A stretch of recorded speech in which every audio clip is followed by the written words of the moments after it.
All those in opposition.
Five-year short-term work plan. Does anybody would like to speak on that issue? Does anybody know what that issue is? Some of it's pretty confusing. I've got some questions too as well when we get to that. Okay, so then we'll close the public input and close the public hearing, and we will discuss this a little further in our work session that will be coming up. So I will now call the regular council meeting, October the 2nd, 2014, to order. And if you would, please stand and join me in the Pledge of Allegiance and remain standing for the invocation. Pledge allegiance to the flag of the United States of America and to the republic for which it stands, one nation, under God, indivisible, with liberty and justice for all. Father, we thank you for this day, this beautiful fall day, and we ask that you be with us here tonight at this meeting. Help us to realize that there are needs that we need to address, and help us to do the best to resolve all the issues we have. All these things we pray in your name. Amen. I'd like to welcome our guests and visitors here tonight, especially we have a group of scouts here. We're pleased to have them here as well. They're working on a merit badge, and so everyone here should be on their best behavior so they know government might work from time to time. Okay. Now, the other item that we have initially is that we have a proclamation, and I'd like to ask Brandon Roberts to come forward, and we will present that proclamation.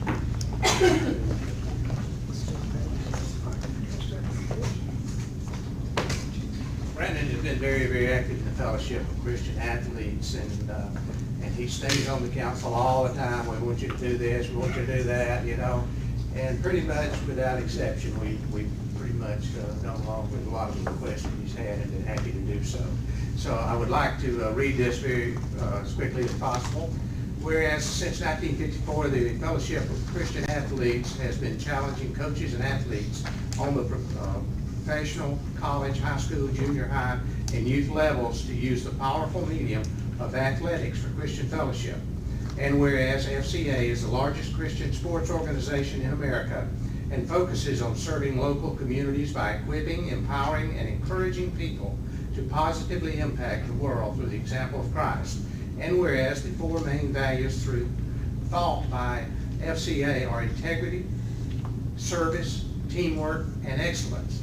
And whereas on October the 8th, 2014, parents, students, and coaches will come together on their local high school athletic fields for an event called Fields of Faith, presenting an opportunity for students to share their testimonies with one another.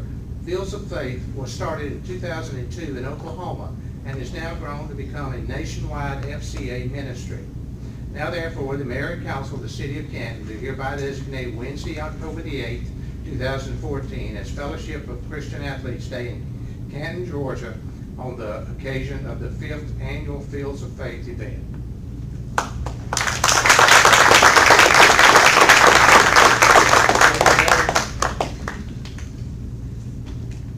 There we go. Thank you.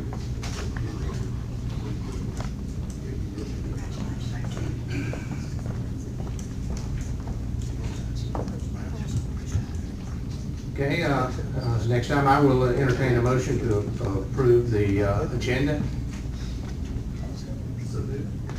We have a motion, I have a second. I have a motion and a second. Any other discussion? No additions? If not, those in favor signify by saying aye. Aye. Opposed, no. All members voted for the motion.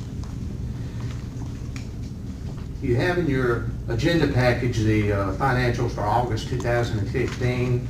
Are there any questions? This is for informational purposes only. No questions? We'll move right along. No one had signed up at this point for our public input period, so we will move into old business. The update on our city goals. These, oh, do you have something? Oh. I just noticed that Gotcha. you didn't have approval of minutes on the agenda. Yeah. Yes, we do too. I skipped it, didn't I? We'll get back to that right now. September the 18th, 2014. Did you have a change to that? No, I just didn't see it on the agenda, so. No, I put it under agenda for some reason. Okay. Just Oh, I see. No wonder I missed that. Okay.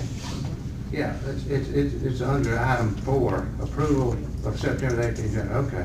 No wonder I skipped it. All right. Are there any changes or corrections to those minutes? If not, we'll go ahead. I'll entertain a motion to approve those minutes. So moved. We have a motion. We have a second.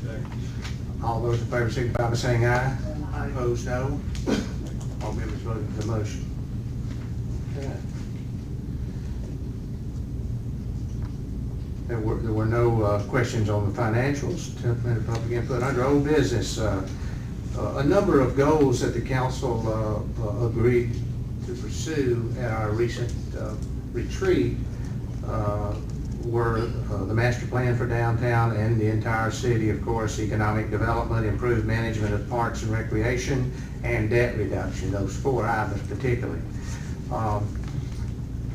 Relative to the master plan for downtown and the entire city, is there a report council members McGrew and Grant? We did have some discussions. Councilwoman McGrew and I met and discussed, and we actually had some follow-up discussions with the ARC. And Liz Sanford, who actually facilitated a retreat, was very excited by some of the ideas we had for the master plan. Of course, she wasn't as excited about the budget we had designated for that. They had actually tossed some ideas around the ARC, and we followed up with them. And one of the suggestions they had was urging us to apply for a 10-year major update to our LCI plan. And we had some discussion with that.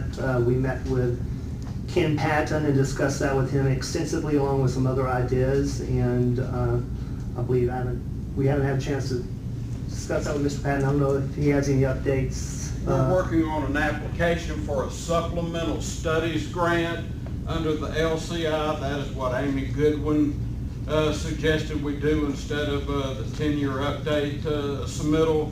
That application will be due the 1st of November. We expect to, and I think that the acting city manager is going to mention in his report about a resolution that will have to be a part of that application that we hope to bring for city council's consideration in 2 weeks. Great. But we're hoping that through some of this funding, we can get some additional monies to actually have a more robust planning budget for this process, at least to kickstart this process, at least phase 1 of it. So we have made some progress, and we're hoping with some additional funding we could make some more going forward. So. Anything else? That's all. Okay. Under the economic development, that would be me, council members Goodwin and Huffman, and I don't know if they had anything particularly, but I had asked Matthew if he would kind of give us an update of any of the economic development activities that have been going on. Thank you, Matthew. Thank you, sir.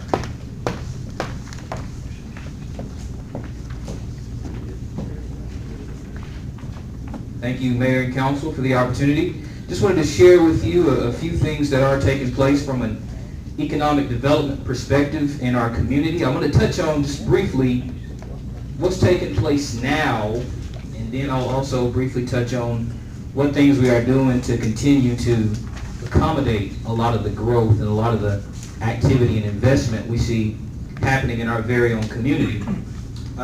It's pretty evident business here is growing.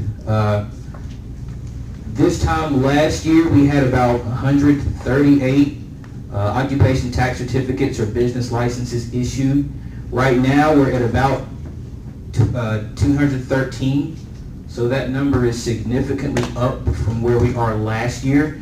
Again, just a reflection of the desirability of our community to invest, as well as an indicator of job creation, which is oftentimes the goal of economic development.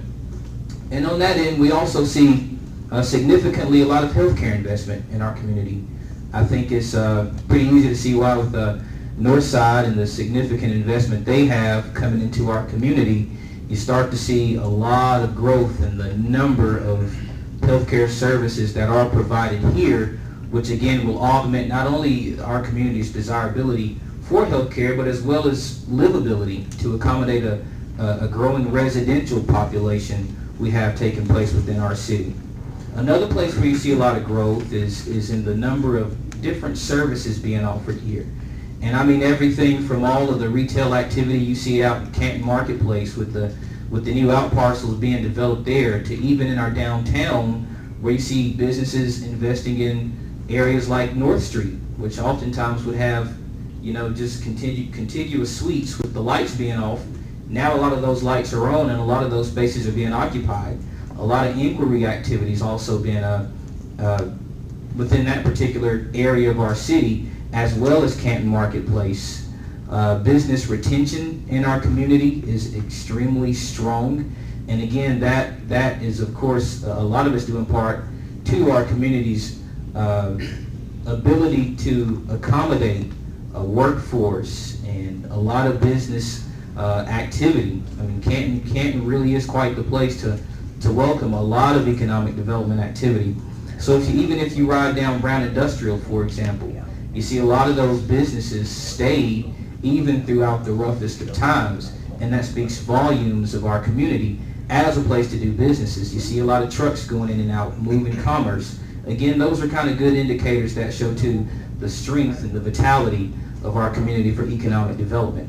And then things that we're working on right now, a guy that's starting a business in Canton, for one, has been receiving a lot of welcome statewide attention. A lot of communities have contacted me about ways in which they could kind of emulate or mimic a lot of the things that are seen in the Easy How to Do guide, a guy that's starting a business here in Canton.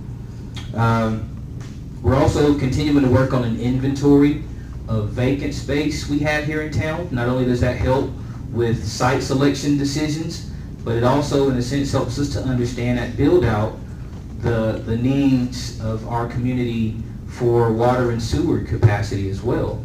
So, and in that end too, we're also continuing to look at various studies and demographics of our community. As you all know, data drives a lot of the investment decisions for businesses. So we're looking at things too, like the skill set of our workforce and a lot of our top employers and the education attainment, incomes per capita, median. The better we can help tell that story, the better we can help to market our community. Okay. Anybody have any questions? I got one. Yes, sir. Mr. Thomas, how do you measure retention? You mentioned that retention was very good. Yes, sir. You got anything that's more specific?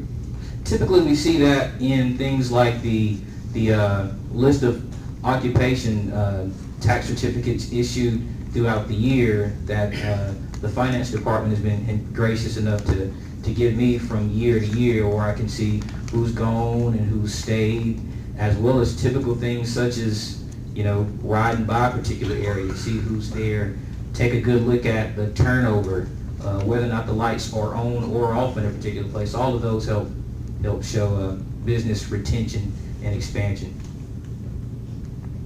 All right. Thank you, Matthew. Thank you. Appreciate it very much. Next item, improved management of parks and recreation. Mr. Huffman. Well, are we,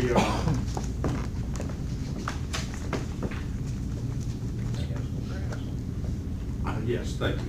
I'm sorry. I had a little thinking there. Well, the good news, we're about 2 weeks away from taking over the new Etowah Park. We were out there this morning. I've been out there just about every day. And, of course, Mr. West has been extremely helpful in moving this thing forward. But you could drive through there. We even have the parking lot striped. It's been recoated, you know, with a top coat. They're just some of the very, very small things in the circulation of the documents in order to transfer ownership from the county to the city will take place somewhere around October 13th. At that time, we are probably, we're open for business, and I would say that's probably going to be somewhat limited in that we're still going to restrict the use of the beautiful fields. You just won't believe how beautiful that is when you think about what it looked like just say a year ago or thereabouts. But the park, as far as the playground, it'll be open if we have some type of official opening. The gates will open during the day. We probably will have signs indicating not to get on the turf until it's grown in well enough to be used. And the amphitheater is ready to be leased and used. All the power's there, the grass is in. It's just beautiful, and I encourage everybody to go by and see it.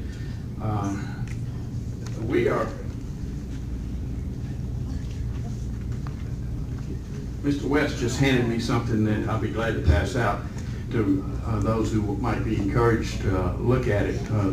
How big the parks are, and when we look at Etowah Park, and I just talked about Bowling Park, and underneath this, he's got a list of everything that's available in those particular parks.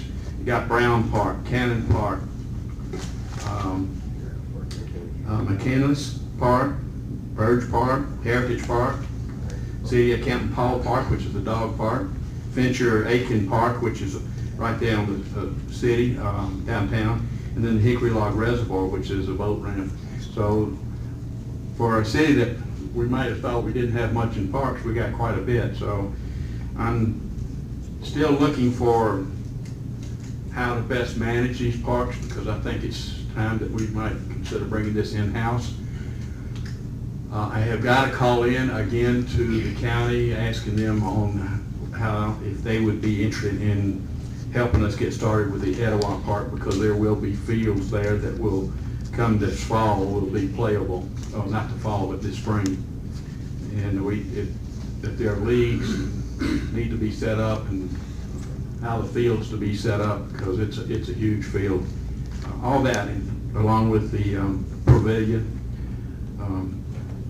I have not had a call in for Mr. Cooper. I had not heard back from him. That was about 3 days ago, so I don't know how to read that at the moment. But anybody have any ideas, particularly the council? If you got some ideas, I'd be most interested in hearing what your thoughts are. Yeah. Anyone? Okay. The next goal of debt reduction, it's my understanding that City Manager Cummins is working to create a debt policy, which for the November meeting, a work session review. Is that correct? Yes, ma'am. Okay.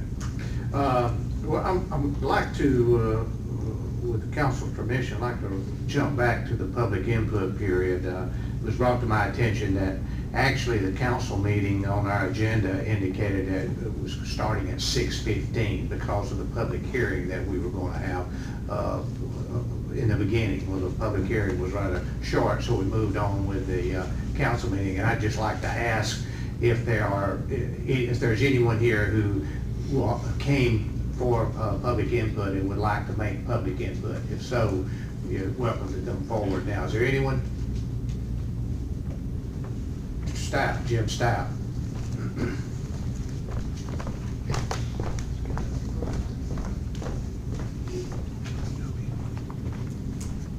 Thank you. Before I make my comment, I just want to thank the council for everything they've done to help businesses grow in the historical downtown loop, specifically Stout's Prowlers, and it's been very successful, and I want to thank you guys for everything that you've done to make it a success. And I just want to make a quick comment. I had heard that there's a potential music program that's being proposed for the city in the historical downtown loop. I just wanted to say that I think that this idea is a good idea, and I think that it's something that would help unite both sides of the streets, if you will, to make it a one continuous downtown loop, and that I think that it would also bring another level of uniqueness to the downtown area if this program is implemented. I'm not sure exactly the details on the program, but somebody had mentioned it to me, and I just wanted to come here and give my support for it, and hopefully that you guys would consider that. Thank you very much.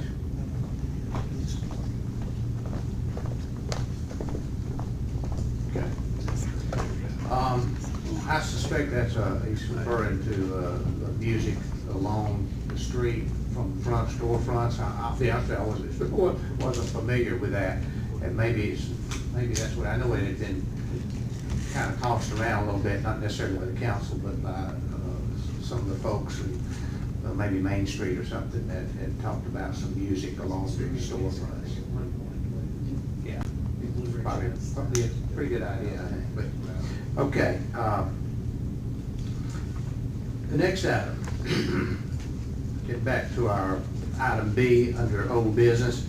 The first reading of the ordinance to increase occupational tax for professional state licensed individuals from $200 to $300 per year as approved by the council on September the 18th, 2014. This will be considered the first reading of that increase. Do you have anything to add to that?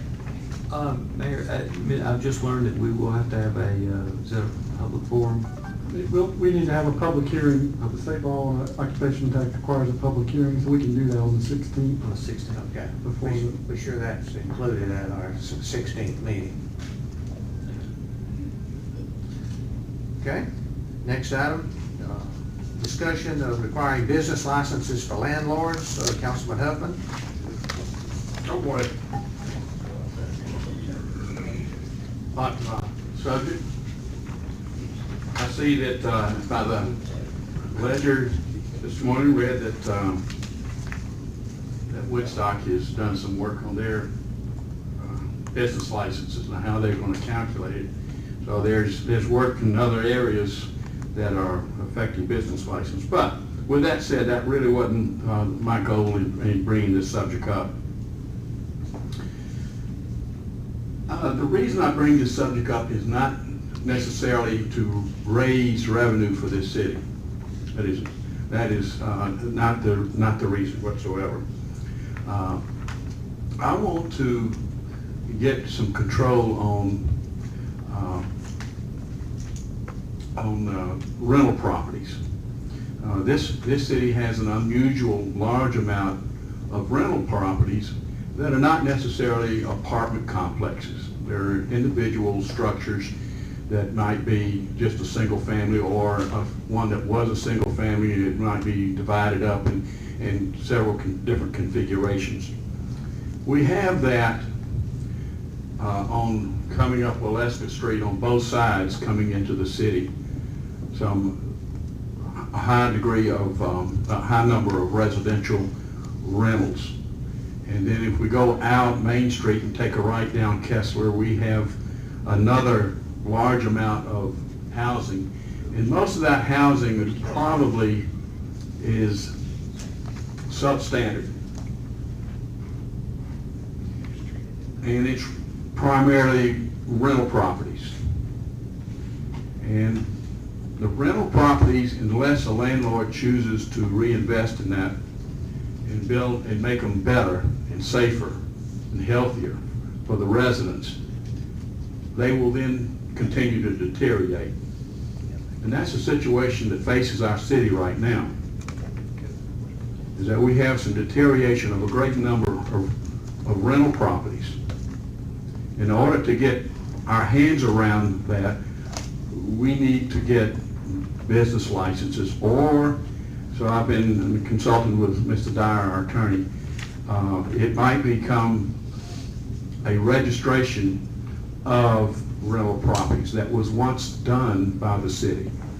And several years back, it was suggested that we didn't need to do it. But today, now that we have a brand new UDC code that has some teeth in it, that gives our code enforcement the teeth and the courts in order to support code enforcement, we can start having an impact on the substandard housing, or the way this city appears. I think I've heard several people talk about coming into one of the main entrances into the city through 140, 20, Highway 5, and you see some structures that are just horrible. Some of them are vacant, they've been abandoned, and we don't have any way of correcting that. Well, this will give us that way. we need to know, we need our code enforcement officers, and we're gonna add another one this year, to be able to quickly determine where these people, the owners are, not an LLC that's located down on Peachtree Road. We need to know where to deliver the citations in order to start getting results. We might have to bring them into court in order to get results.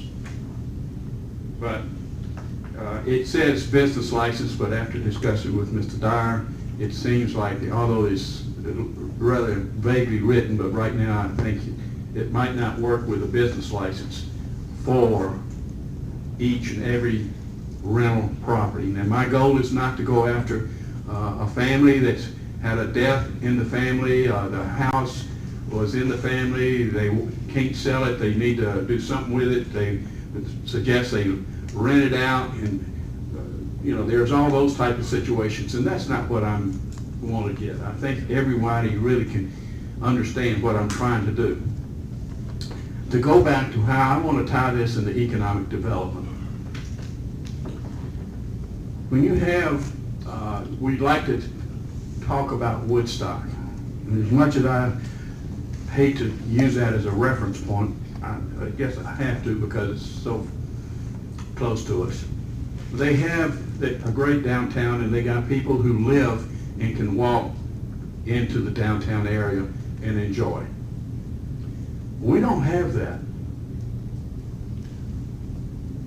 The people that live in these substandard housing are not going to be the ones that walk the streets up here and give the downtown Canton what I think you're looking for.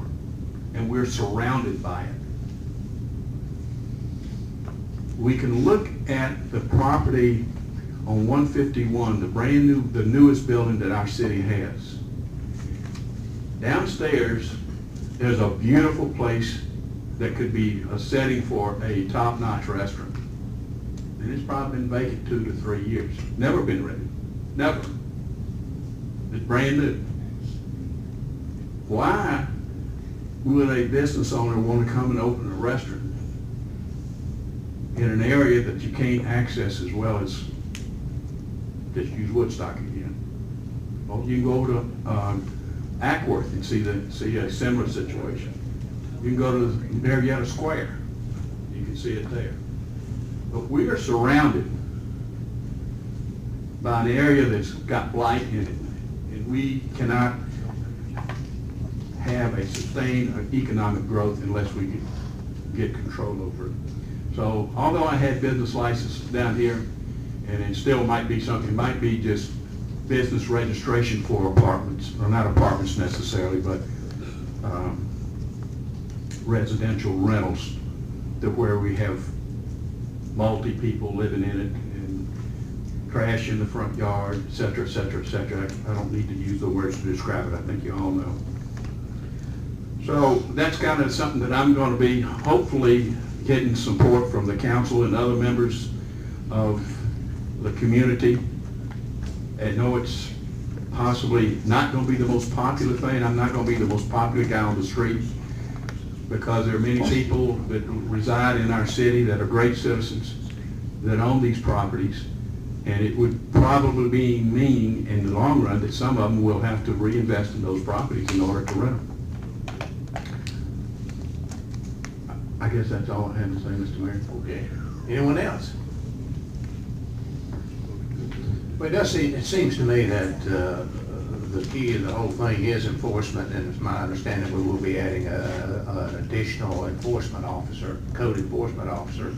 I don't know if it'll be October, it's not October 1. I wonder when, you know where we are on that, or?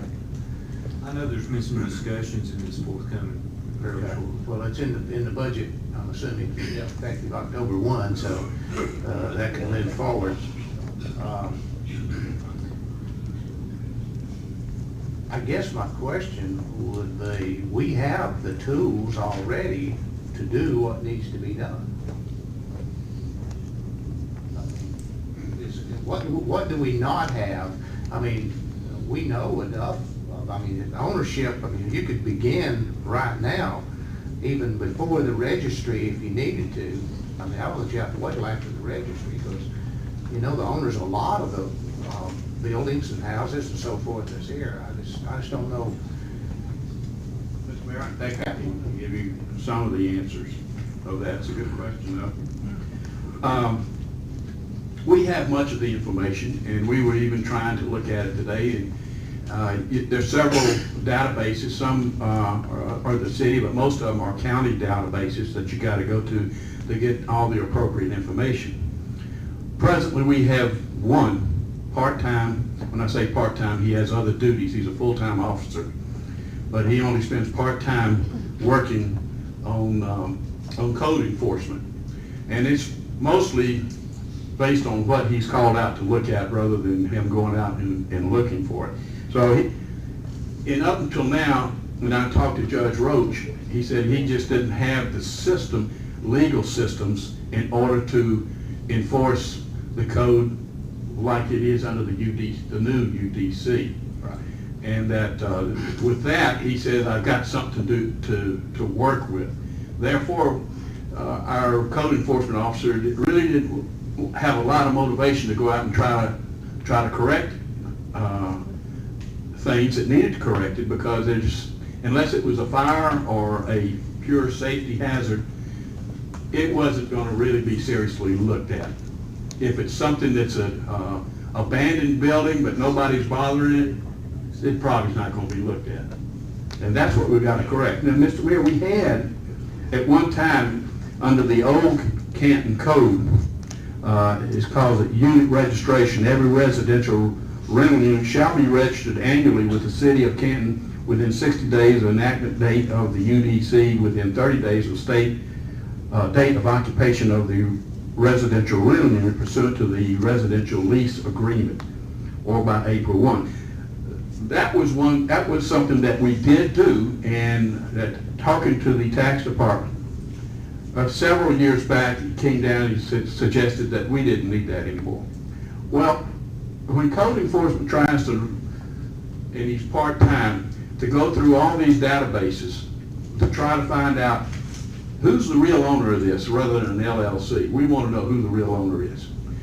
That will give us that information, and it can come right from a phone call, or if he can load it on a laptop, he could have that right in his truck or car with him in order to access that. In addition to that, you could have on that form where they register how many bedrooms are in that house and what is the square footage, so that you know that a resident like that or a structure like that should have X number of people living there. Rather than come in and you think 4 people might live there and you got 8 cars outside. You know there's something wrong. And that's what he didn't have, and we had, you're right, we did have it. We don't do it now. So I'm suggesting that we reincorporate this to put this back into the UDC, because right now it's not in the present, it was dropped. And that would help our present code enforcement as well as the new code enforcement, rather than send them to a database. And even we struggled a little bit today in Mr. Ingham's office as we were trying to search for a particular property. So that's the reason. Okay. I'm just wondering if the reason that it was dropped because it wasn't being enforced. It was. It was. I believe that's correct. And now several people, and I'm talking to Mr. Dyer and our police chief, the city, I'm talking to all of us who got to get behind it to say this is what we want. And if we say we want it, code enforcement and the courts will make it happen. You know, it really may take more than just one enforcement officer. It sounds like a pretty substantial thing that maybe was beyond what the city was willing to fund at some point, and that's the reason it got dropped. It'd be my guess, but that's. Mr. Dyer could probably address that, because he was the judge of the code enforcement court. You know that? Environmental court, isn't that what they called it? Yeah, but they added code enforcement to it. Oh, did it? Oh, okay. So I did the code enforcement. So did you have much of the house Yeah, we did. dilapidated I structures and don't stuff? remember, time flies, but 2002, 2003, there was a real effort. Mr. Crosby was part of it. We cleaned up areas, as I recall, in a lot of cases. And we stopped having them. Scott, if it worked so well, we quit. And that's a term we use in sales, you know. We used to sell so well, we quit doing that, you know. But if he got back, he went as far as to go that far and do it again, we can have an impact. Yeah, there's a lot of work that needs to be done, and it won't be done overnight. It won't. I agree, totally agree with that. Okay, let's see. Next, update on the Fire Services Committee, Councilman Grant. Okay, yes, the Fire Services Committee, I guess the latest rendition consisting of myself as chairman, Ms. McGrew and Jack Goodwin. We met on September 24th. All committee members were present, as well as all council members also attended. Acting City Manager and CFO Nathan Ingram and Chief Floyd also attended. We had two items on the agenda. One was an update on the Laurel Canyon site and station, and Acting City Manager Ingram and Chief Floyd gave some exciting updates on the prep for the site, Laurel Canyon Station, and informed us as of that date that 1,500 of the 3,000 loads of dirt had been removed. I'm sure a lot more have been removed now.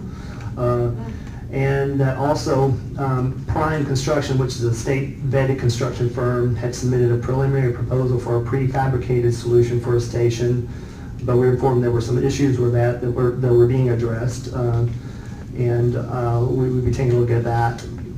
We also, in addition to Prime, Acting City Manager stated that an RFP will be submitted to the council in November for review to solicit bids for a design-build option as well to compare for the station.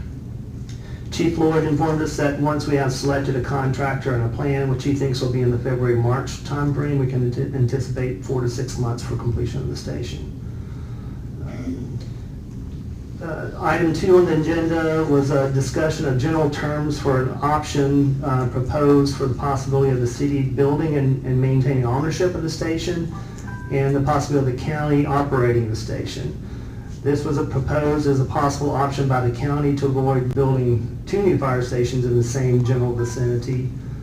General terms were discussed and spiritedly debated by the council and the committee members. And the Fire Services Committee discussed and then voted unanimously to issue an invitation to the county commissioners for a facilitated joint meeting in a neutral location to discuss the general terms of this option in a fact-finding session.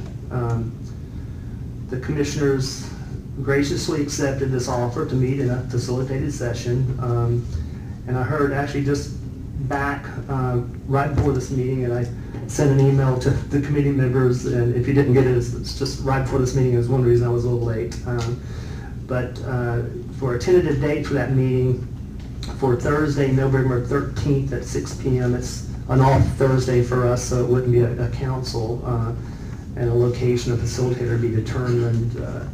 There was some discussion about having it sooner rather than later, but we thought we want to get plenty of advance notice, and we also want to have plenty of time for Mr. Cummins to get back and settle in and be able to attend that meeting and get caught up on that. And so right now we have a tentative meeting for that discussion and meeting, just to get everyone in a room with a facilitator in a neutral location, really simply to have a discussion, and hopefully just to come out of that meeting with some facts for the committee, which may or may not bring a recommendation back to council for its consideration to continue discussing that as a viable option, or B, just abandon it as not a viable option. So that's the update. All right. The next item on the agenda, discussion of possible reduction of waste removal fees. As you know, we did choose at our last meeting option 1 for regarding our selected waste management as our continued carrier there. And option one had charges for the various categories of waste collection. For instance, the basic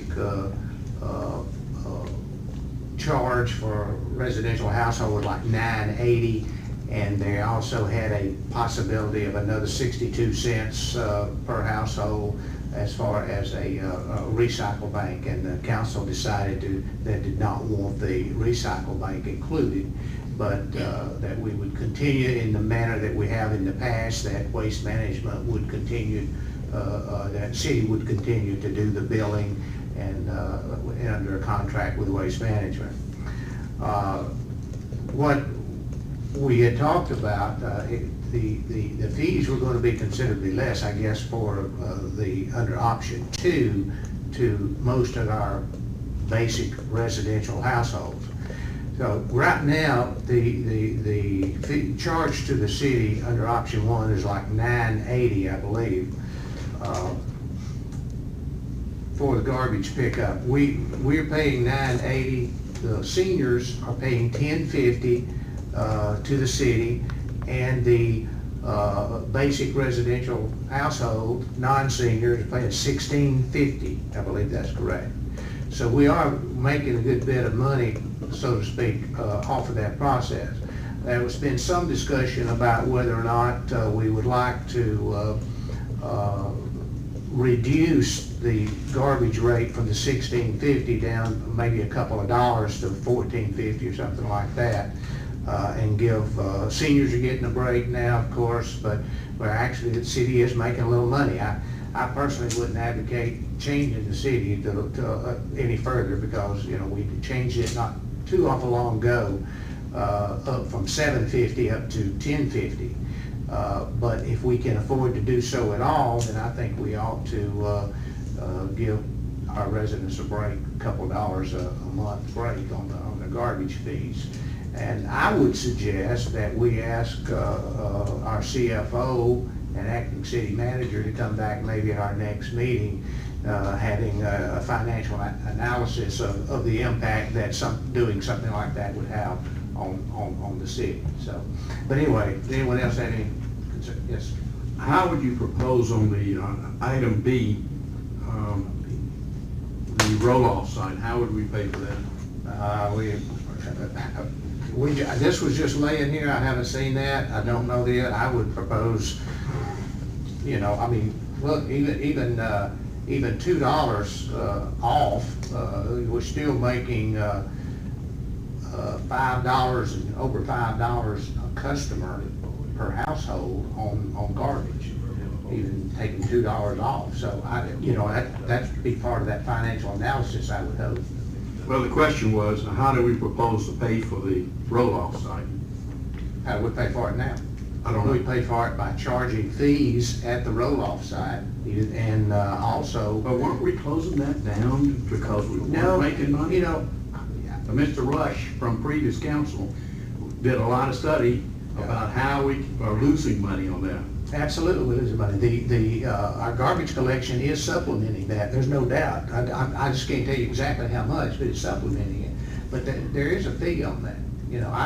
I personally would have liked to have seen that there free to our city residents, and personally no charge. Not allow any out of city garbage to be there. Now, our own public works and others, I believe, with the city also utilize that. You see, we put stuff in there too that cost us. But we don't have to pay the fee to put it in. Sure we do. Don't we? No. Yeah, we have to pay that fee. It's in How does that pay? It's part of the charge of waste management charges us. Yeah. Yeah, but how does this? Because we put stuff in a dumpster over there. They come and get that dumpster, and they charge us for every time they come and get that dumpster. Yeah, they charge us, but you don't have somebody putting money in there like a resident. Oh, you mean, no, our public works department don't pay the guy when he gets there. That's what I mean. So how do we supplement it? So that's what I'm talking about, Mr. Mayor, is that we have other cost involved in trash, other than just the pickup of the residents? Well, sure we do. Well, that's what I want to know, is that we don't know, we got $5 you're talking about, but we don't know what the other costs are. And Well, that's generally, one that's reason something you're that very good at telling us, is, well, it costs this much here, and it costs that much there, therefore we are $1.50 to the good. Okay, you know, I understand that, but we don't know. You know, one reason that we don't know is the reason that we don't know is because we haven't done a financial analysis. And that, because we haven't done a financial analysis, is the reason I suggested at the very beginning that we ask our CFO to do a financial analysis and bring it back to us. And my guess is that that would answer all your questions.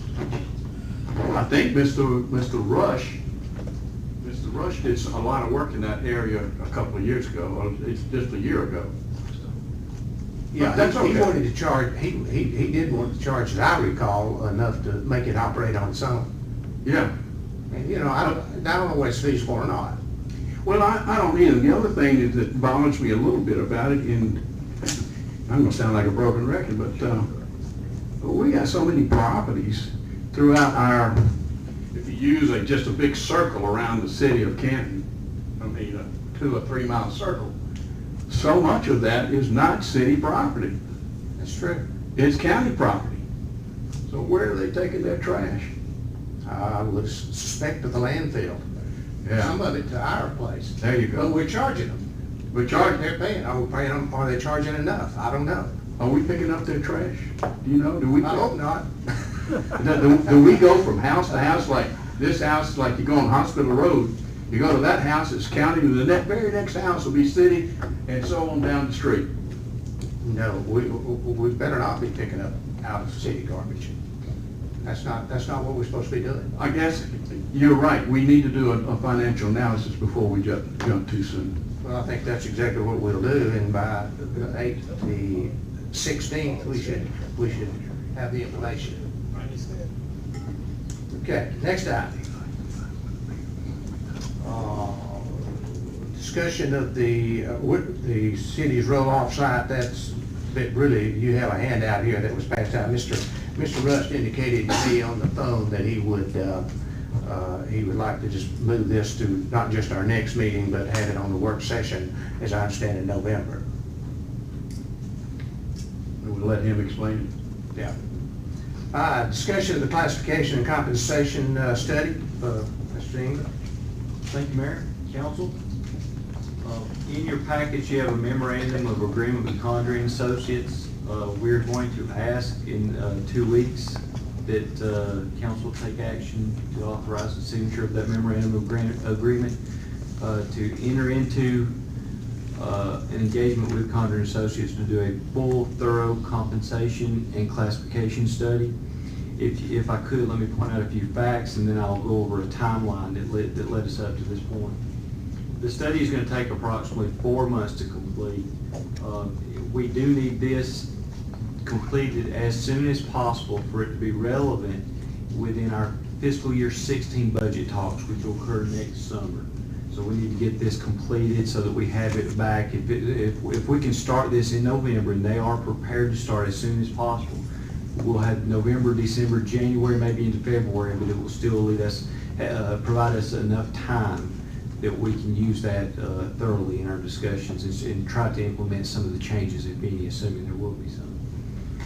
The objectives of the study will be to review and revise the personnel classification, update the job descriptions, and collect salary and benefits data from surrounding areas, and possibly recommend any changes to our current pay scale that we're currently using.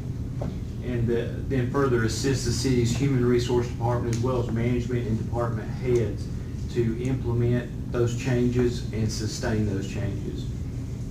This is not a scratch the surface study. This is a very thorough, very comprehensive study that they're going to be looking at job descriptions, performance evaluations, compensation as it compares to surrounding areas, and even in some dipping into the private sector on how we compare. So this is a very thorough, very comprehensive study. The last study that was completed was in the 2006, 2007 era by the Archer Company. Discussion to have another one was initiated in 2011. I can vouch that about the time that I started working here, the discussion started talking about having another one. We sent out proposals to RFP in October of 2013, just about a year ago. We received 6 proposals back. There was a committee involving the fire department, police department member from the police department, HR, as well as 2 members from the finance department and the city management's office. We sat down, went over all the proposals and decided that Condren Associates would be our recommendation to council. At that time, which was around December and January, December of 2013 and January of 2014, the environment at that time, as well as the fact that the timing was we were already pushing the timing. It was almost too late at that time to implement anything within the 2015 discussions that we had this past summer. So it was decided at that time to postpone it to now, October 2014, and also that would provide us the ability to put it within our budget.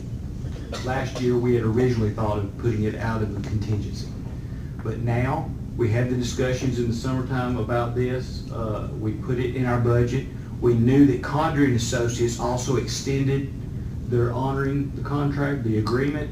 They extended it to the end of the year to allow us the time, so we put it in the budget. It was approved by council, and now we're ready to move forward on it. Okay. Thank you. Any comments, questions? Are we just gonna have that for a vote next meeting? Yes, sir. Next item. Wastewater treatment plant update. Mr. England. Thank you, Mayor and Council. If it pleases the council, I'd like to ask Mr. Dave Hatabian to come up and present just a quick update on where we are at with our wastewater treatment project.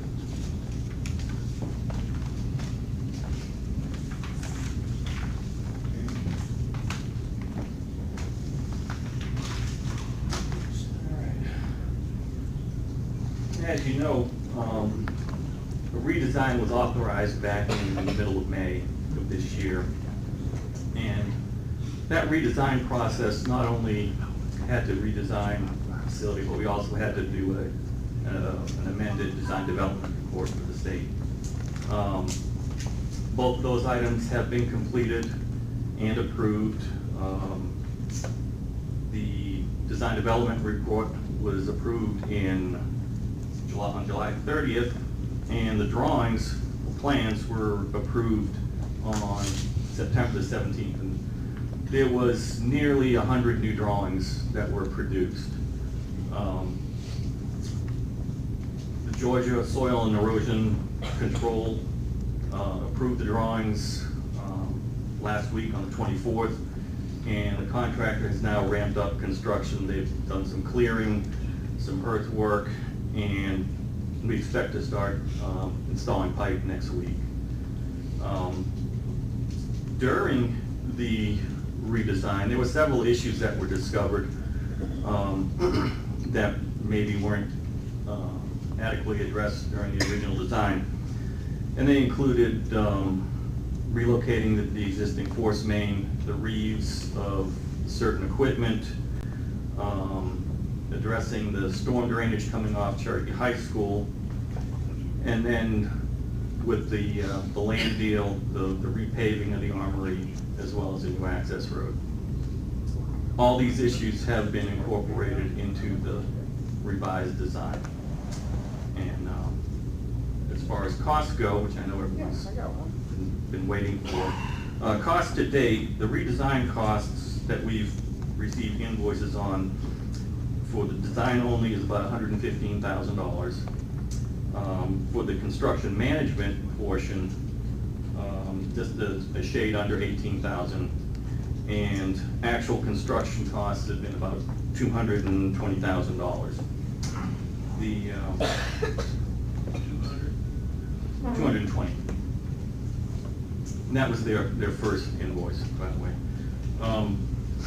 ESI will probably have one more invoice on the redesign, and that should take care of everything on the redesign effort. Yeah, it's been a long road, and we're moving forward. Everyone has been out there. There's a lot of changes out there. Hope nothing- Anyone have any questions? May I make one quick comment also? Moving forward, we'd like to have some direction on how often council would like an update, well, maybe quarterly, and sometimes if y'all would like to see some pictures, provide some feedback on that, we'll try to accommodate that. I would think no less than quarterly, but It's a big project. Yeah, as I say, it is a huge project, so, not every meeting, certainly. quarterly at least, though, I think it would be great, or even if we got even just email more regular updates would be great, but, we're just gonna ask so we're expecting one more invoice on the redesign. Do you have any idea? I don't want to, wager a guess on that one. Must be a big one then. No, I just don't want to. More or less. More or less than what? More or less. Oh, yeah. Than the previous. Well, the 115 was when it was 4 invoices. So it Could be less. Ms. McGrew? Mr. Hatavia, what's the estimated completion date for our? I believe it is January of 2016. January 2016? Anyone else? Okay, thank you. Let's see, you up the next one too, I think. Discussion and possible action on SCADA system change order for reduction of $86,000 in cost. Thank you, Mayor. Mr. Hatavian or myself can mention this. The SCADA project is complete. When they have completed, I know all too often, or not, I'm sorry, not often enough it's the case, but this one came under budget, and so it's a change order to our benefit of $86,000. Good kind. Thank you. Ms. Goodman? I was going to mention, that's the first time since I've been involved with this, it's come in under budget. Because every time in the past, we've always seen some more plot to it. We'll wait till the next roll, man. Good job. Thank you. We'll move on to the next one there. Discussion of the 10-inch water tap fees, Mr. Ingram. Mr. David, do you want to mention this? I think and he'll correct me if I'm wrong, but we do not have currently a tap fee for 10-inch or larger. And we are anticipating, or maybe assuming, that there could be a time a business wants to request a 10-inch or 12-inch tap fee. We understand, we at least acknowledge that we need to do a reevaluation of all of our tap fee schedule. But for right now, we would like for council to approve and set the 8-inch and larger tap fee the same as what the 8-inch is right now.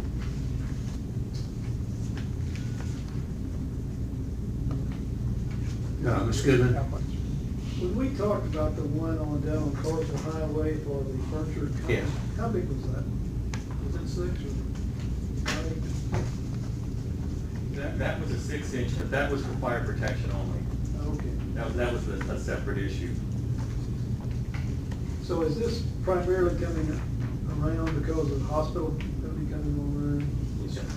Now, this is like what we call a 10-inch for a meter, a 10-inch meter. Right. Okay. And what were you proposing on this? That we have the same fee for 10-inch and 12-inch, the same as the 8-inch tap fee. Why would we do that? I mean, the purpose of a tap fee, as I understand it, is to help defray the cost of the plant that you have to have that capacity in order to provide that amount of flow. It's still a fairly substantial amount, and to be honest, we're not 100% sure that we're going to need a 10-inch, but we don't want to get caught out there trying to deal with a 10-inch and then not have a. Didn't have to 10-foot. debate the issue. Yeah, I mean. I agree. The 8-inch tap fee, I think, is 44,000. 42,350. Well, is there a substantially greater cost to us? No. No, It'd have to be a really little, but it no wouldn't be cost to much, us. right? It's no cost to us because the way it's written is the contractor developer provides the bulb, buys the meter, and installs it. Okay. So we just want to keep it on record that with the 10-inch is the same as an 8. Okay, that makes sense. Is there a substantially greater cost for treating the water from it? Okay, thank you. Discussion of the City of Canton funding agreements. What this is, the various agencies that we have, several years ago, we had all of these and sort of got left behind through the years, I guess, but it's important, I think, that the City of Canton have an agreement with the various agencies that we fund, particularly, you know, like your private nonprofit organizations, like the Arts Council, Canton Tourism, the Chamber of Commerce. I mean, the city needs to have an agreement because we should not just be giving someone money without an expectation that they are actually doing something on the city's behalf, that we're getting something for what we're giving our money for. And so basically these are pretty standard. Each one has the amount of money that I believe the FY 2015 budget has included in it for that particular agency. There's 1, 2, 3, 4, 5. Canton Tourism, for instance, $90,000. The Arts Council, $12,500. The Chamber, $15,000. Historical Society, $10,000, and the Sequoia Regional Library System of $30,000 this year. So it's just somewhat paperwork to a degree, but we need that on hand because I think legally we're supposed to have a contract with those agencies that we're getting a service from. So anyway, anyone have any other comments? Yes, sir. In that first second paragraph, 7%, is it 7% or 6%? I believe it's 7. I'm sorry. In the first paragraph, second paragraph, it says 7%. I thought it was 6%. The hotel motel? Hotel motel tax. 8%.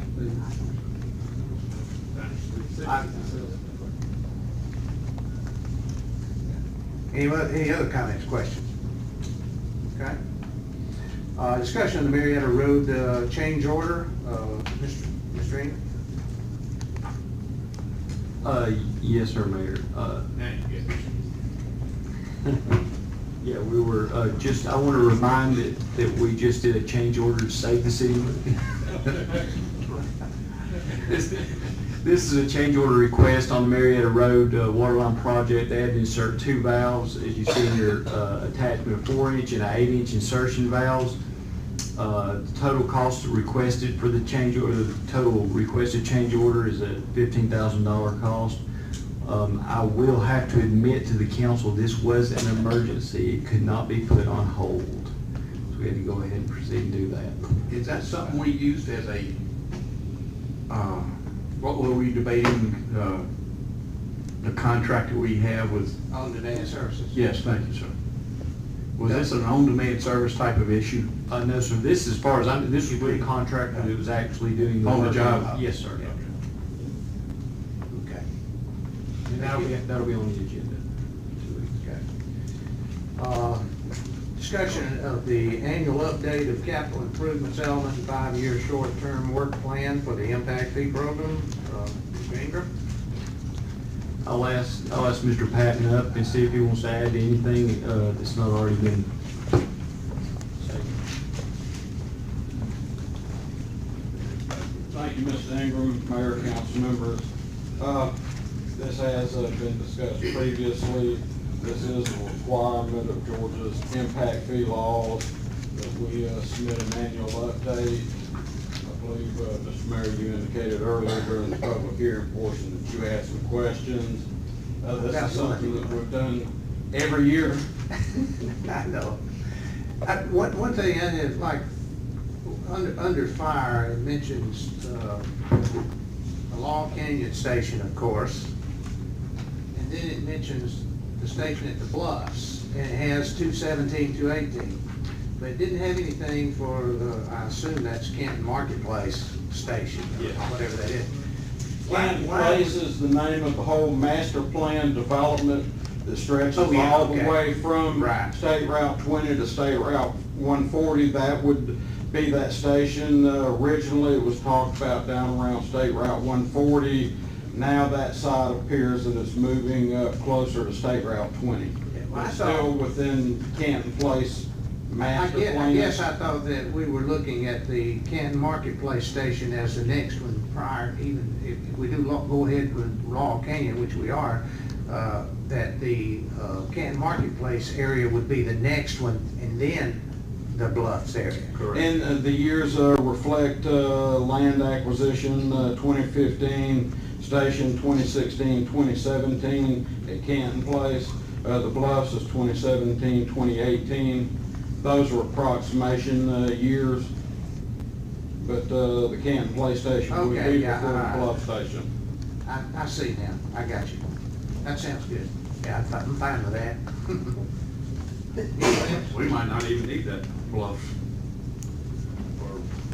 for a longer period. That's what the other kids going out there. Then it'd be a pleasant problem. Anyone else have any comments on that, or questions? Okay? Thank you, Mr. Mayor, council. Appreciate it very much.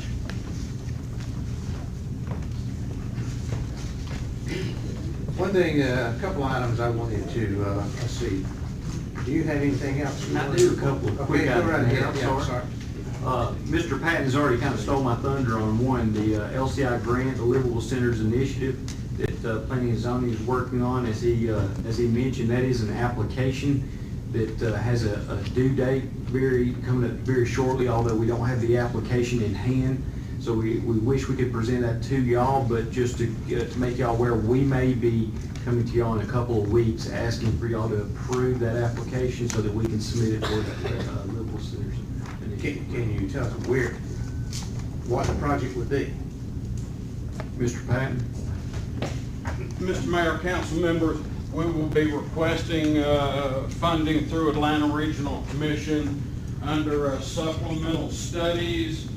The original LCI was done in 2000. It was the River Mill LCI area. Suggestion of Atlanta Regional Commission staff was to request supplemental studies and add to the original River Mill area, and we're proposing to carry that to downtown so that we can have funding for additional funding other than what's budgeted for a downtown master plan, Okay. market analysis, possibly some traffic flow study, that sort of thing. What is budgeted, we would use as our 20% match for what we're going to be asking the ARC for funding for. Okay. So principally, would that be what it would be for the, a study for downtown? Yes, sir. Master plan? Yes, Or sir. even citywide master plan, I'm not sure. Would it be both? The downtown. Downtown, okay. I thought it was my understanding it was supposed to be citywide. Well, Do we need another just downtown? there really isn't anything specific for downtown other than the central city character area that's within our Canton Horizon 2030, our comprehensive plan. As far as a citywide master plan, that 2030 comprehensive plan, we have a state mandate that in 2018, we will have to do a major overhaul, which is basically a code rewrite for a comprehensive plan. So to meet that February 2018 deadline, we're going to have to be looking at budgeting in 2016 budget to get assistance for a redo of our citywide master plan. So in discussions with the counselors, It was felt it'd be better to do this downtown master plan under ARC supplemental studies. That can be rolled and incorporated into this citywide update that's going to be required. What is downtown? Because if we're just talking about into Main Street down to Waleska, and we're gonna pay that kind of money for another downtown master plan? It will include the Rivermill LCI area now. Our office has been working with Councilors Grant and McGrew. We should be getting with them shortly in regards to the proposed boundary extension for the supplemental grant so that we could take in more than just the existing Rivermill area, which will take in part of Marietta Road area, Railroad Street. Ms. Patton, you and I were having some discussions earlier, and you heard my dissertation earlier tonight, incorporating other areas that are right outside of what I would consider downtown. Are those areas going to be in there? Because if they're not, I'm going to vote against it. We're going to include, and that's just it. What is downtown? That's the reason I asked. There are various groups that have different boundaries that are loosely associated with downtown. But we're looking at expanding from what that LCI boundary is to incorporate North Street, Main Street, Dr. John Pettit, more property all the way to the Etowah River and that sort of thing. I'll be more than happy to share with you what we are, as a staff, are looking at in suggestions with the committee in regards to this master plan submittal to Atlanta Regional Commission. It was felt, since we've got a state mandate coming up in 2018 for a citywide, let's see if we can get some funding assistance. I totally support funding assistance, believe me. I just want to make sure that it incorporates more than just what you and I might think of just downtown. Because as I said earlier, we can have all the plans in the world, but if we don't clean up our outskirts, that plan's not going to do us much good. And with the adoption of our Unified Development Code, the Property Maintenance Code, additional code enforcement staff, I think that you will see that we will start attacking some of those areas. We are working jointly with Cherokee County in regards to an urban redevelopment plan for Marietta Highway, Old Highway 5, that ultimately could end up being designated as an opportunity zone or an enterprise zone. But I understand those, but is that going to be incorporated into the master plan that we're planning on purchasing or having the study done? You talking about this Main Street No, I'm talking, you were talking about opportunity zones out on Highway 5 and things like that. That's what I want to hear. We're working on that. That would not be a part of the supplemental funding in that. But what we're working on for Marietta Highway would be incorporated within a overall citywide master plan update that state law requires us to complete by February 2018. Which means we've got to start on that in 2016. Excuse me, when do you anticipate having the map of the area that will be included within the grant, so Mr. Huffman will know whether you're going to vote for it? I've got like 3 or 4 options in my office that the staff has been working on. We just have not had a chance to contact Councilors Grant and McGrew, get their input, that sort of thing. Okay, Mr. Grant, you had something? Yes, I was going to kind of state that the money we had budgeted for master plan was not even enough to do an RFP for a master plan for just downtown. It was just kind of laughable on the ARC. So this approach is a money that's available to us. The ARC would really encourage us too, that we couldn't use this money for other parts of Canton. So we're looking at a phased approach, and again, Mr. Patton was talking about areas we're looking at, sort of South Canton, that certainly needs attention. So I'm really trying to find available money to start somewhere and build from that. But when we're talking about a master plan, we would start somewhere downtown, building upon what we have started, and certainly build from that and create, you know, modular plan that certainly hopefully works together with a major update in 2018. With all the work that we've done on the downtown area for the past 3 or 4 years, I've been around, I would support having that study, if it's possible, done for South Canton. I think that is indeed more so than what we've already done. I mean, look at what we're doing down here. May I make a comment? Also, if you can recall, we also, and I can't remember which one we allocated 30,000 to and 20,000 to, but there's also a budget allocation for a citywide signage master plan. I think maybe we budgeted 20,000 on that.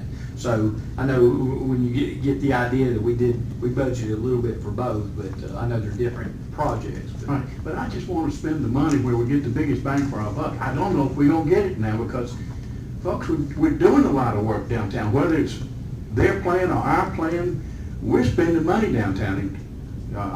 If we don't clean up the skirts of it, it's gonna be money I'm not sure we're gonna get the full bang out of it. But if we go to South Canton, hey, they need the help too. Up north, we got the developments taking care of that in Laurel Canyon and Soleil and Great Sky. You know, we're okay. South Canton, they need help. I did also want to mention that master planning would include residential, so what you're talking about. So we'll expand as far as we're able to do to make sense, and we'll take care of some of the immediate residential and infill that we'll be taking a look at. I mean, it's So it important. would incorporate those areas. As much as possible, as much as we can. I mean, I think there's a limit to how far we can go, but we'll be looking at all that. In regards to, if you will, Councilman Huffman, Marietta Highway, South Canton, under this pool of monies, the Livable Centers Initiative at ARC, that would require a submittal for a new study area.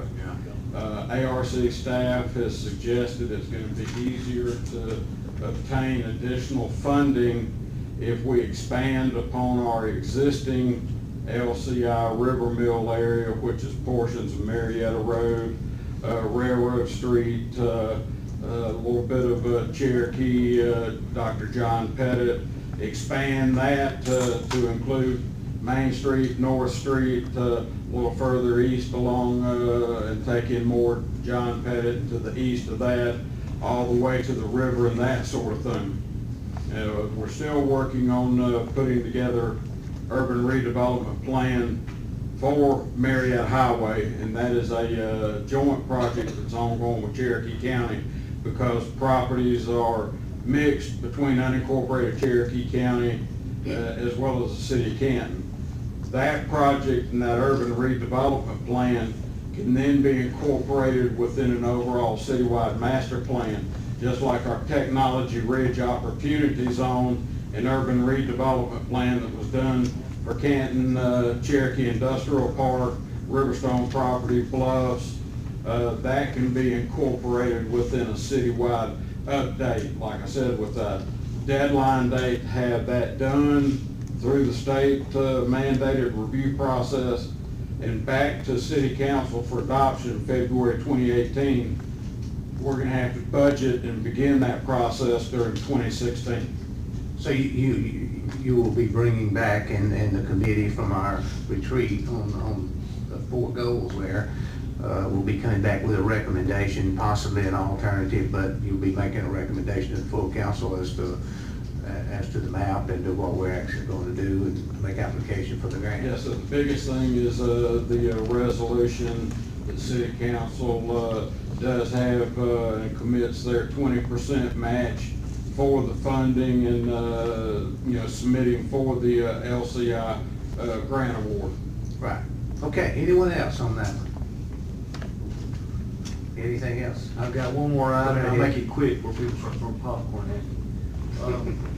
Tax Department plans on issuing tax notices next Monday. Those will go out, they will be due as normal, December 20th. December 20th. Okay. Yes, sir. The only items I have, we wanted to mention the 2 items,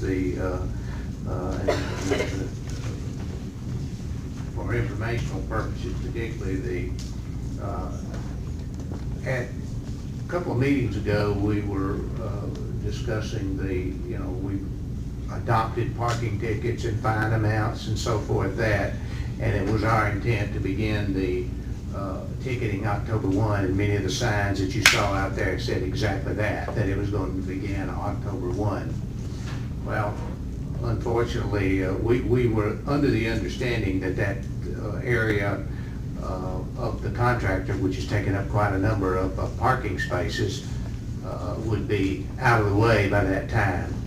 And apparently that is not the case, so our discussion with other council members individually and with Nathan, and we feel like the parking ticket needs to be delayed just a few weeks until they're out and a full complement of parking spaces are available for the citizens.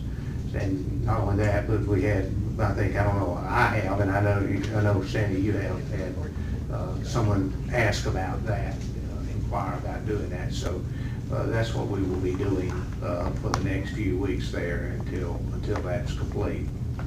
The other thing, I guess, is an announcement as much as anything, is that campaign signs, this time we do have an ordinance, and not just for local races, but for all races. The ordinance in past years has been somewhat, in my opinion, very vague and was very difficult. I think it would have been difficult to enforce. It was under accessory signs, I believe, and there was no particular mention of, quote, campaign signs. There was no specific description of the size or number and all that in the past.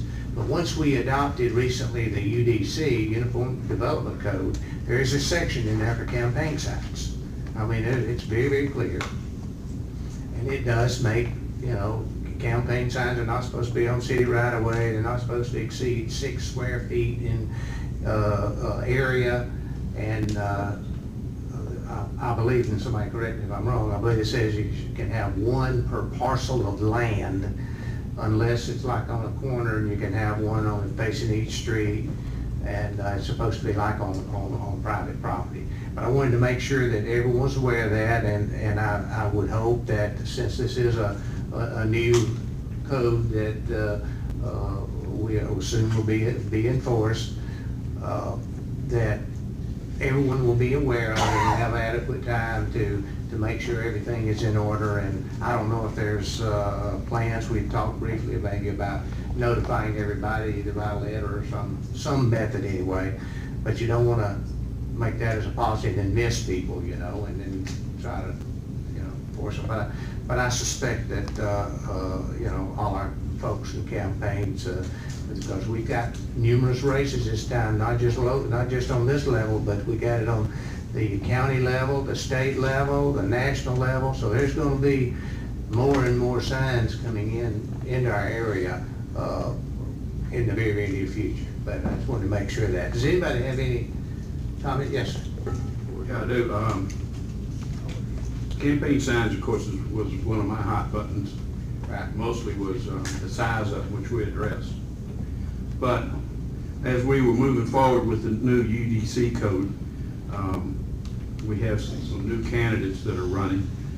And when they came when one of them came in to register, he was not made aware of any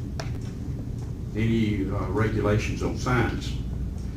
This happens to be what was added to the UDC. And there's only one thing, is location campaign signs may be placed in front, side or rear yard of a parcel that is fronts, sides, or rear on a public street right of way. I think I know what it means, but I'm not sure it says it very well. But the point really is that he was never given this. And I totally agree that we want to clean our city up with campaign signs. Was any candidate given that? No. Okay. So therefore, I don't think it's necessary that I want to enforce it, but I think we should do it in the appropriate manner. course. Well, this would not be the appropriate manner to do it now. The appropriate manner would be doing it next election, that they are told beforehand, not after work has already been done, signs have been ordered, et cetera, et cetera, et cetera. I just feel like it's the right thing to do. I totally agree. We can put as much teeth into it as you want to do it, but at the right time, under the right procedures. Anyone else have a comment? Well, we only have, what, 6 weeks? Yeah. I kind of wonder for, Susan goes about, I mean, it's up to the council, I mean, you know, do that. people patrol it for 6 weeks. After that, they would know for sure. We would have to go out and pick up Yeah. field of faith signs now. Yeah, well, We'd have to pick up, First Friday we signs. gave them, Yeah, that's- Yeah, they're not subject to the sign ordinance, I believe. We waived that for them. No, we waived the fee. We didn't waive the place. right away. Okay, so it's the location of it. So we got First Friday, they're in violation. Yeah. Field of Faith, they're in violation.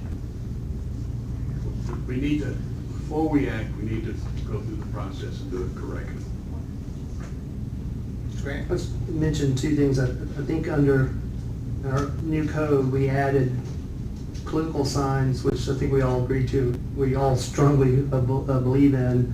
We added political signs as a classification underneath temporary signs. And so underneath temporary signs, if you look in the code, that's where it prohibits placement of any temporary sign underneath in right-of-ways, and it's campaign signs and accessory signs and all the other ones that are listed.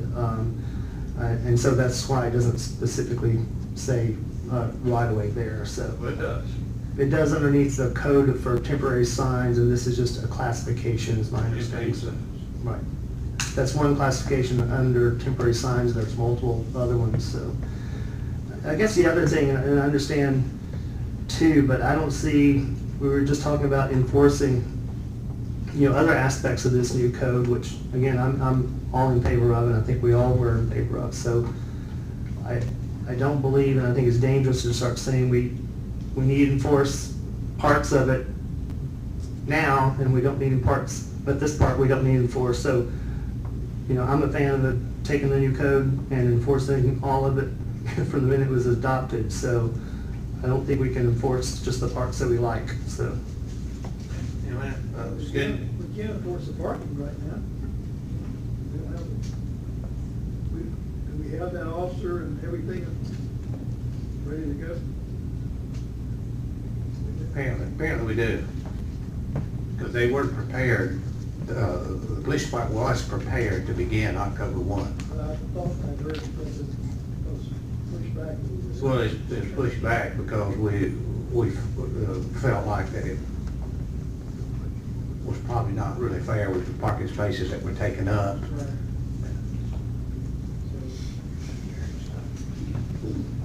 Anyone else? Well, we're not, yes, ma'am.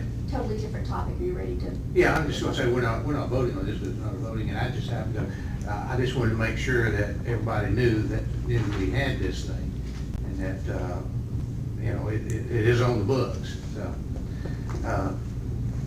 Go ahead. Thank you. Okay. In attachment 9G, for the funding agreements that we do for the Historical Society and Arts Center, this is kind of a PSA commercial for the Arts Center, but it's an agreement that it will encourage tourism. I just wanted to let the city know that tomorrow night, being First Friday, the Arts Center is having an opening reception, a gallery opening, for a group of artists that are not all from Georgia or from this area. Many of them are from out of state.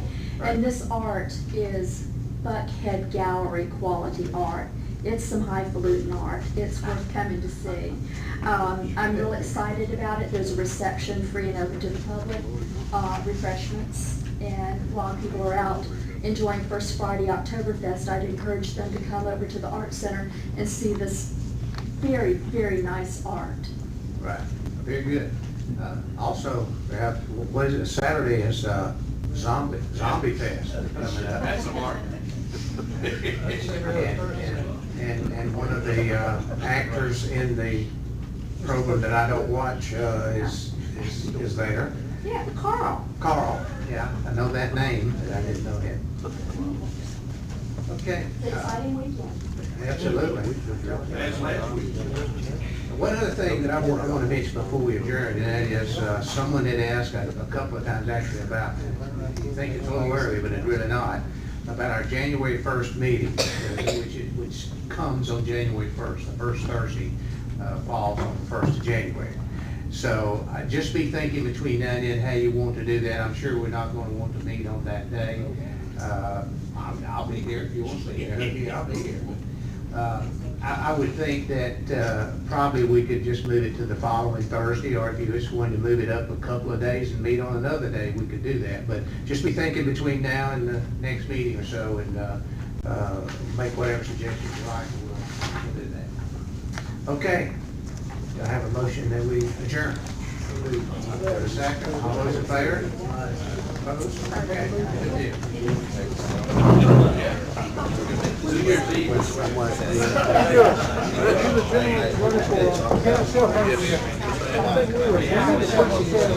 Yes.